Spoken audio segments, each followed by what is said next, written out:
Kiss 104.1, Atlanta's R&B. It's 9 o'clock. Good morning. Every day this week so far, we have had another candidate for the position of City Council President for the city of Atlanta. Today, we have one of my good friends coming in. Doug Shipman is in the building. How are you, my friend? Doug. I'm great. Thanks for having me. It's we need to get all this rain out of the way before Election Day. So it can rain today and rain tomorrow, and then it needs to be clear for Tuesday. There it is right there. How long have we known each other?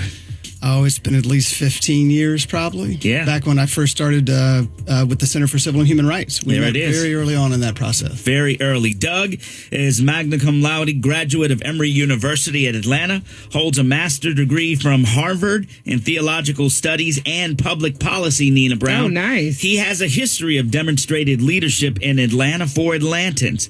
He's lived a life of service and his commitment to the city.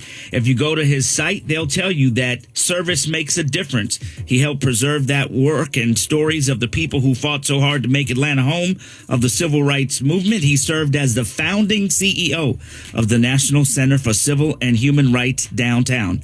That role led him into other efforts in and around the city. He also served as the CEO of the Woodruff's Arts Center, where he focused on diversity offerings and patrons, as well as improving the fiscal and operational management of the third largest arts center in the United States. Many nonprofit groups have also looked to Doug for his leadership. Easter Seals, the Carter Center, Midtown Alliance, Metro Chamber, Advisory Council of Islamic Speakers Bureau, Honorary Board of the Anti-Defamation League, and the more. The Atlanta Business League has also recognized him. Rainbow Push, Junior League of Atlanta, Buckhead Rotary, and more. He is recognized as one of Atlanta's most influential leaders, and now he wants to be city council president. So basically, he's done everything. He's held every job except your job, Frankie. You want to be a morning show guy, Doug? No, that's too hard. Okay. That's way too hard to manage all of these you've things done that are everything happening. else. And he's married to a physician with 2 great kids. Okay, can I get a prescription? Well, she's in the emergency room doc at Grady, so you actually don't want to see her unless you really have to, because she's on the front lines. There it is. Doug Shipman, man, you've done so much for the city. What made you decide to come out of this lane and go into the lane of politics? You know, back in the civil rights movement, if you talk to people who were there, they will tell you that Atlanta's difference was that there were relationships across racial lines, across religious lines, across political lines before there was a crisis. That was what Atlanta's secret was. And in other cities, they only made relationships across those lines during a crisis. But I started feeling Atlanta pulling itself apart about 3 years ago. I started to see people not building those relationships ahead of time. I started to feel the city just sort of isolating from one another. And then, of course, the crises started, right? Crisis of COVID, crisis around racial justice coming out of the killings, the economic fallout from COVID. And it really got me to thinking about how could I help contribute to help the city come together, but to solve big challenges. Yeah. Because we see them. We saw 25% poverty before COVID started. Right. We see neglected neighborhoods. We see our infrastructure not being that great. And so to me, Atlanta's always worked on the private sector, the philanthropic civic sector, and the public sector working together. And right now, it just feels like that the public sector needs leaders who can move across the whole city and really build a consensus about getting things done, about actually accomplishing things. And so I've had this unique journey in Atlanta, as you said. It's been an unlikely journey in many ways. And I felt like that bringing my skills into this role could really serve. How do you think you compare to the other candidates who are running in regards to having an advantage over what they're offering? We've talked to 3 others this week, and a lot of them seem super qualified as well and passionate about getting our city back. What makes you different? So I've been a CEO 3 times. I've been the CEO of a startup. I've been the CEO of a private sector company. I've been a CEO of a huge nonprofit. And I think having that role and actually having to balance budgets, hire people, make operations work is very unique. I'm the only one that brings that. And I think that combined with the roles have really been ones in which I've had to work across all kinds of different communities and find ways in which to build a consensus. I think that would be a very, very strong role because, look, the city council president, in essence, elections has two real functions. One is to make the city council work well together and make policy. And the other is to work well with the mayor, both in a support role, but also in a transparency role, right? You got to make sure that the city's doing what it should. And having been a CEO, I know what it's like to be in that seat. So I think that both from a collaborative perspective, but also what questions to ask and what things to really dig into, I think I bring a very unique, fresh perspective to that role. Great. You know, I will say this. I've seen you work in those roles.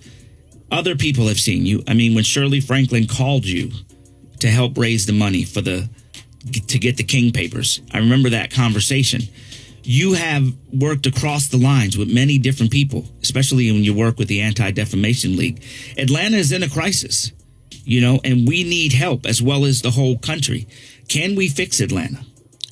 We have to believe that we can fix Atlanta, and I believe that our history shows us that we can.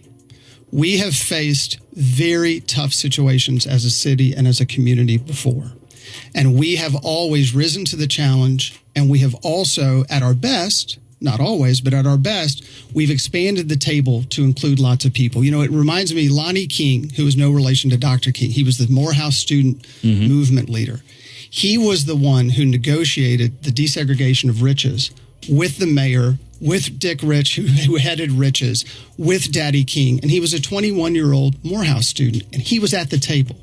That's when Atlanta's at its best, when we're expanding that table and bringing everybody together. I also believe we have tremendous economic tailwinds right now, right? We are in many ways in a crisis, but also we have a ton of momentum.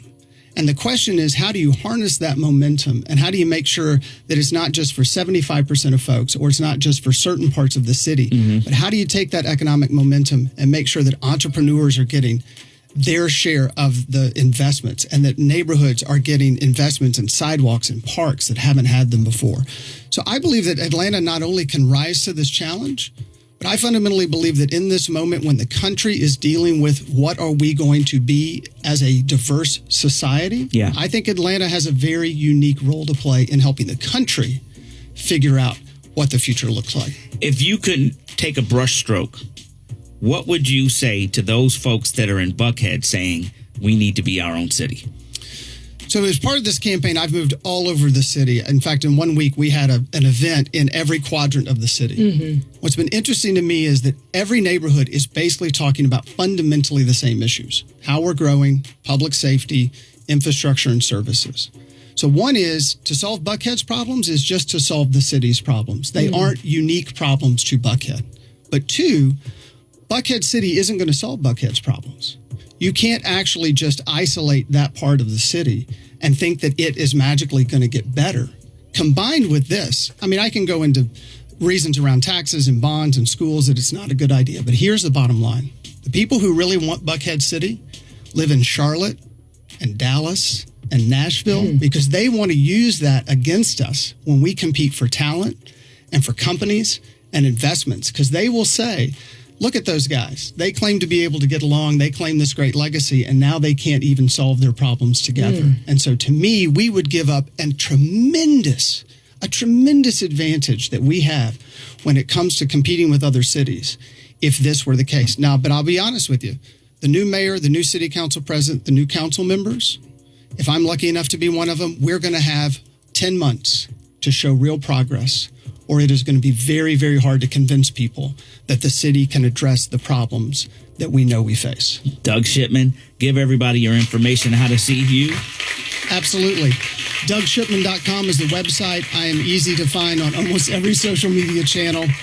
And also, look, my email is doug@dougshipman.com. People can email me, and I am happy to talk to them, because part of this, I think, is that people want to feel like that they can get to their elected officials, that they can talk to them. And so I am happy. It goes to my one phone. I only have one phone. That email goes straight to it, and I'm happy to answer questions or engage anybody who's interested. Good Doug luck Shipman, next week. everybody. Good luck. All right, it's 9:11. Good morning. The new home for the Frank C. Show is Kiss 104.1.